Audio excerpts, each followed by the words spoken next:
China is at the forefront of almost every major technology, sometimes with the United States, sometimes ahead of the United States because the US abandoned its technological efforts on green technologies, for example. So China alone leads the world in electric vehicles today, in photovoltaics, in wind turbines, and so forth. So this is a very profound change, and it's extremely important because it's Africa's future, which I will come to. But the main point of this first of 5, and I promise I won't be so long-winded on the others, the first of 5 changes is we have ended the Western-dominated world. We're at the end of that. The G20 in Africa maybe signifies formally the end of that. We're in a multipolar world economy. And the United States is an important country, but its share of world output is about 14%. Its share of population is 4%, so it's a little more than 3 times the per capita income of the world average, but it doesn't dominate the world. China's share of output is 20% of GDP, measured at purchasing power prices. So the first of these major changes in the world is that for the first time in centuries, we are not in a Western-dominated world. And that's the second point, the geopolitics. Not only has the world economy dramatically evened out, though not fully, but of course, world power has also shifted tremendously in the same direction. The United States cannot bully China. It has tried. It tried as recently as 6 months ago. It put on 100% tariffs against China, expecting China to get down on its knees and beg for mercy to Mr. Trump. And China said, okay, 100%, and we'll raise you 20%. And the United States said, okay, and we'll raise you export bans on microprocessors. And China said, and we will raise you with export bans on rare earth magnets, which I had never heard of before, but then discovered that every major industrial process needs them. And the United States backed down within about 48 hours. And that's the new geopolitical scene. We have several great powers: the United States, Russia, China, India, are 4 nuclear superpowers. They are not at equal level of strength in different dimensions. The United States still has a global reach that is unique because it has military bases in 80 countries around the world, and because the US dollar is used for about 60% of settlements of international transactions. But these are evanescent remaining advantages because the core point is that the United States does not dominate the world economy or world trade. And when Mr. Trump put on protectionist barriers, there were a few countries totally freaked out, such as Canada and Mexico, because their entire economy is oriented towards the US market, about 80% of their exports. But for Africa, the US market represents about 8% of Africa's exports. For China, about 12%. It's not to shrug off, but it's not to obsess about either. And this is the change of geopolitical power. In my view, there are no choke points, military or technological or geographic, that gives the US any decisive advantage over China in the world. China cannot stop, US cannot stop China's development, and this means that basically the Western-led geopolitical order is over. And Donald Trump is home in Washington today because he's having a temper tantrum. That's the only reason. Because he wants to be number one, but can't be anymore. Not that the US is threatened or in danger or losing security or suffering from China or anything of the sort, but it just can't demand that everybody does what it wants. And when the US demanded that NATO go to Ukraine, Russia said no. And the US said, we don't care what you say, we're going to do it anyway. And that's why there's the war in Ukraine. But Russia's winning that war on the battlefield, which is why Donald Trump's 28-point plan that was released in the last 2 days basically correctly says this war has to stop because otherwise Ukraine will get completely destroyed. And it has to stop basically with NATO accepting that it will never expand to Ukraine. Russia won't allow it, and the United States can't force it.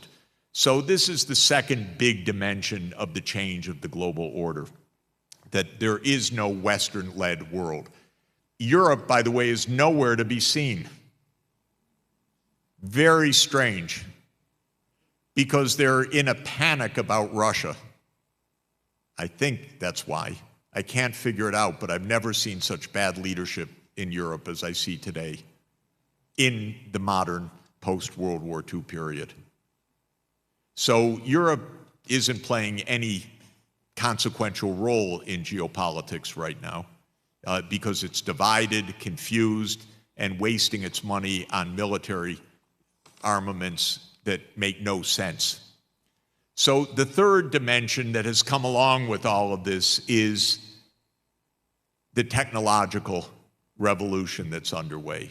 It's not independent of the first two. In fact, the technological revolution, the digital revolution, which has been underway for about 90 years now, starting with a genius, Alan Turing, in England in 1936, and then the invention of the modern computer by John von Neumann, and the developments of the semiconductor and all of the advances in the digital age, which go back to the 1930s, are now even in an accelerating change. And we know that because we're all using ChatGPT to write our mail and answer our questions and do our homework assignments and everything else, and grade papers, I suppose, and whatever else. And this is absolutely remarkable, these breakthroughs. This is not small stuff. This is really fundamental, in my view. It's not hype. It's very real and very transformative. And it's shaking everything as well. And again, the US thought they had the lead. China is absolutely at the forefront together with the United States on this. And there's a lot more innovation to come. There is no one that's going to have a monopoly on this, neither those countries nor anyone else, because these technologies will be within reach for the whole world, in fact. So the fourth area of transformation, and I say it's not unrelated to the first two because it has been the whole advance of technology that allowed China to leapfrog and to grow so rapidly. It wasn't only catching up by China, but it was deploying cutting-edge technologies. So there's a lot of leapfrogging in what China has done. China didn't merely narrow the gap with the United States, it jumped ahead of the United States in many areas. If you, and this is something for the American Center for the Study of the United States, if you study taking a train from New York to Washington, you can investigate whether the train will ever arrive. Because Amtrak sometimes arrives, sometimes doesn't arrive. Once in a while, it's on time. Sometimes it goes 10 or 15 miles an hour, 25 kilometers an hour, because the track isn't so stable. Sometimes, as in my most recent trip, I had to get off in New Jersey and change trains because the train had broken down entirely. China, on the other hand, just built its 50,000th kilometer of fast rail. The United States does not have 1 kilometer of fast rail. Not a single kilometer. And Donald Trump, because he's a little loose in the screws up there, taunted the governor of California for the non-delivery of fast rail on time that is being planned in California. Can you imagine a president of the country taunting a region for failing to have modern infrastructure? That's how strange and self-destructive American politics is right now. But the point is, a lot of catching up is not only narrowing the gap, but it's also leapfrogging. And I want to emphasize that because that's what Africa is going to do in the years ahead as well. A fourth point. Yeah, I'm at 4. The environmental disruptions. All that global economic growth, which is perhaps 200 or 300 times the increase of production from the beginning of the 19th century. It's not so meaningful what I just said, but if you try to measure GDP and ask how much has it increased over the course of 225 years, you would get something like 200 times maybe. And the planet has had to absorb all of that. And so that has meant a lot of resource depletion, a lot of tearing down the forests, a lot of expansion of farmland, a lot of overfishing the fisheries, a lot of pollution of the air, the water, the soils, the oceans, and of course, because of the accident that carbon dioxide, which is emitted from burning coal, happens to absorb infrared radiation because of its quantum mechanical properties in the atmosphere, it has warmed the planet also. So we're in an ecological, very, very deep crisis because of the economic growth. We're not helpless in that because what we need to do is focus on the basic science, which is that the human activity is warming the planet or destroying the ecosystems because of specific activities that need to be brought under control. And in the case of the carbon dioxide in the atmosphere, we need to shift to non-carbon energy sources. And lo and behold, our scientific advances are so great that it's actually cheaper now to build a solar field than it is to build a coal-fired power plant if you take into account the whole life cycle. Because once you've built the solar, the fuel is free. And so we have the solutions, and that's what I hope the leaders are talking about tomorrow and the next day, of actually doing something about this, because we've arrived at a quite advanced stage of crisis. Totally solvable, but it requires changing the way we do things. It requires electric vehicles rather than internal combustion engines. It requires solar, wind, hydro, nuclear power, rather than fossil fuel-based energy systems, and so forth. All understood, and by the way, thanks to China, all quite affordable, because China's in a manufacturing revolution of reducing the costs of all of these alternatives by factor 100. 1/100th of the cost of 20 or 30 years ago for solar modules, for example. So this is all affordable and feasible, but it needs to be done consciously by our governments. And the fifth change that I want to emphasize, and then I will get to the bottom line, is demographic. The world population is changing also dramatically. It's been changing dramatically for 2 centuries, by the way, because 2 centuries ago, at the very beginning of the industrial era, the world population was about 800 million. Today, it's 8 billion. Africa's population was about 300 million in 1950, and today it's 1.5 billion, 5-fold increase in 75 years. So we've been in the midst of a massive a massive demographic change for 2 centuries. But that change is continuing in some notable ways. First, most of the world is reaching the peak or has already reached the peak of their population. So what we have is aging rather than further population growth.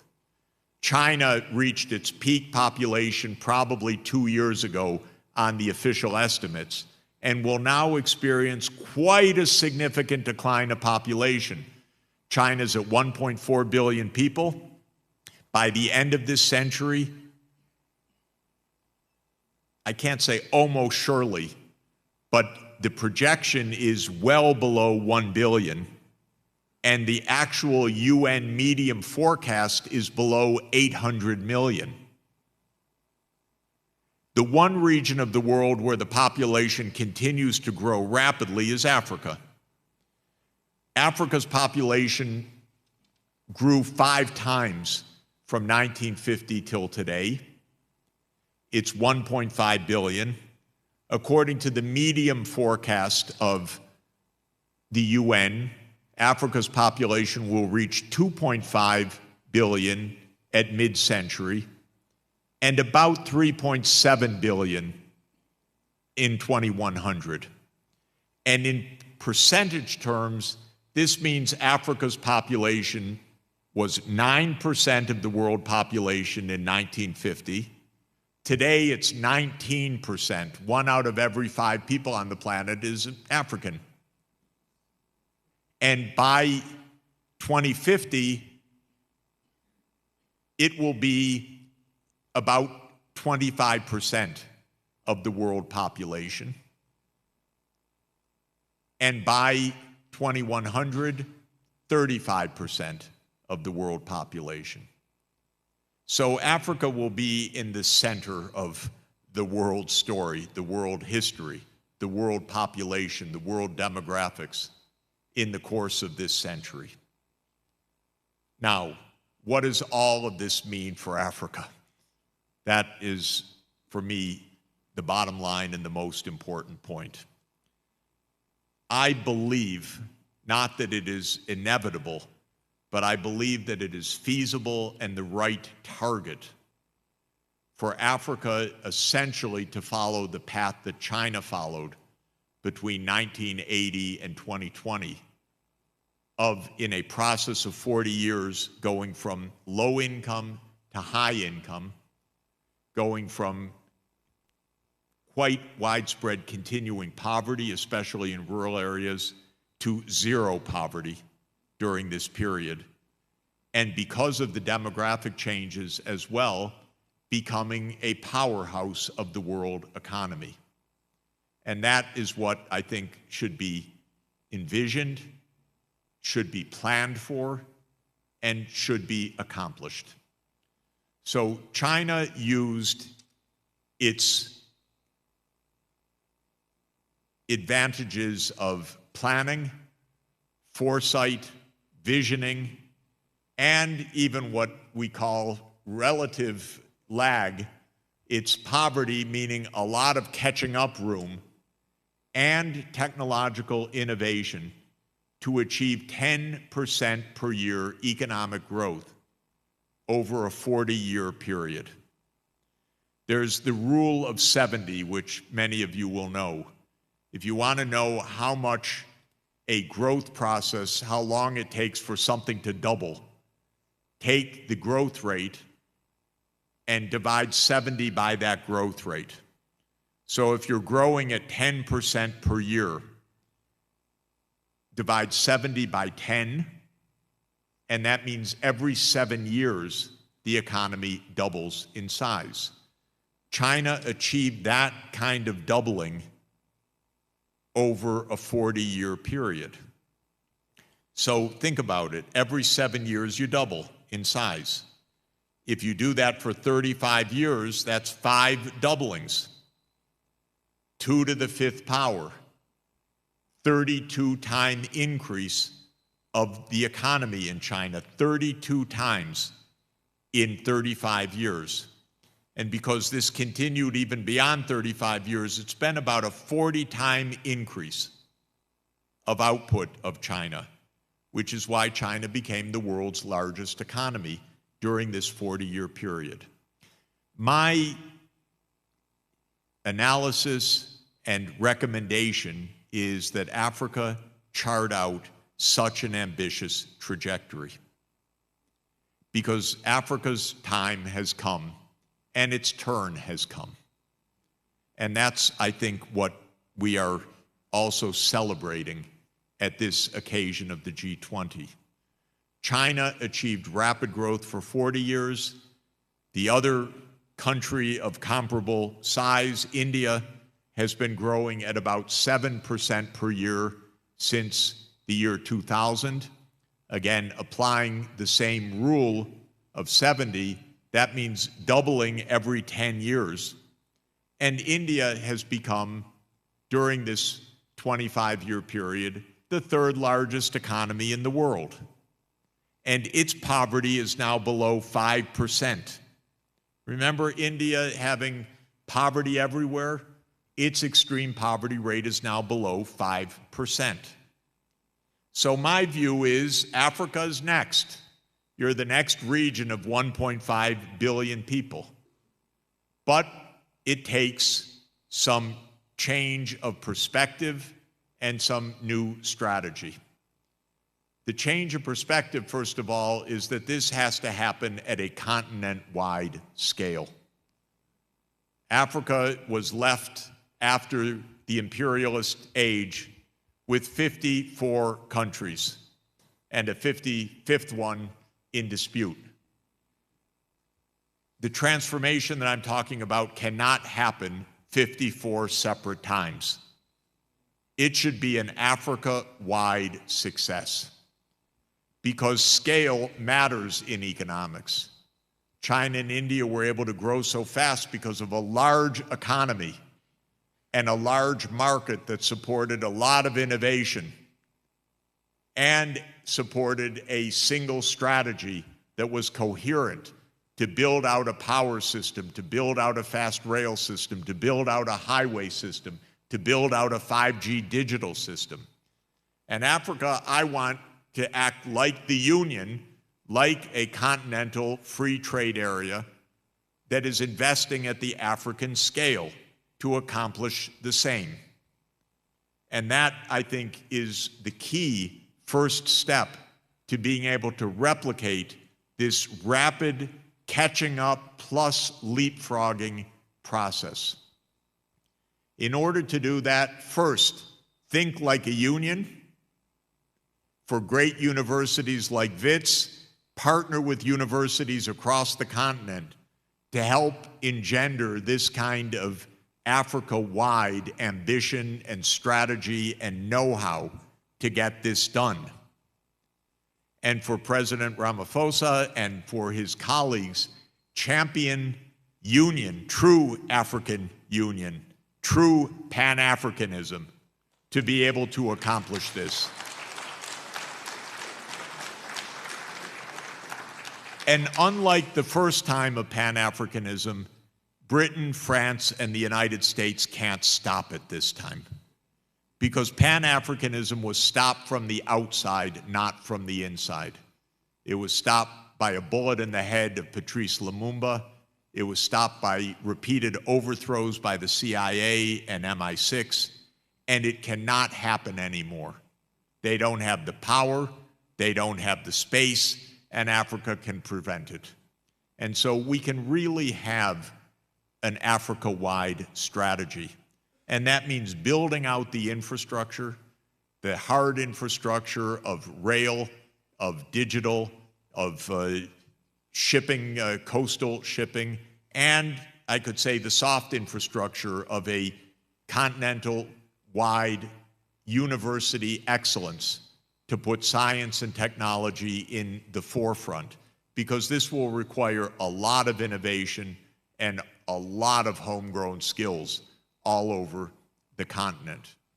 My main advice and my main observation, what did China ultimately do? It invested relentlessly in the future. And it invested in three ways.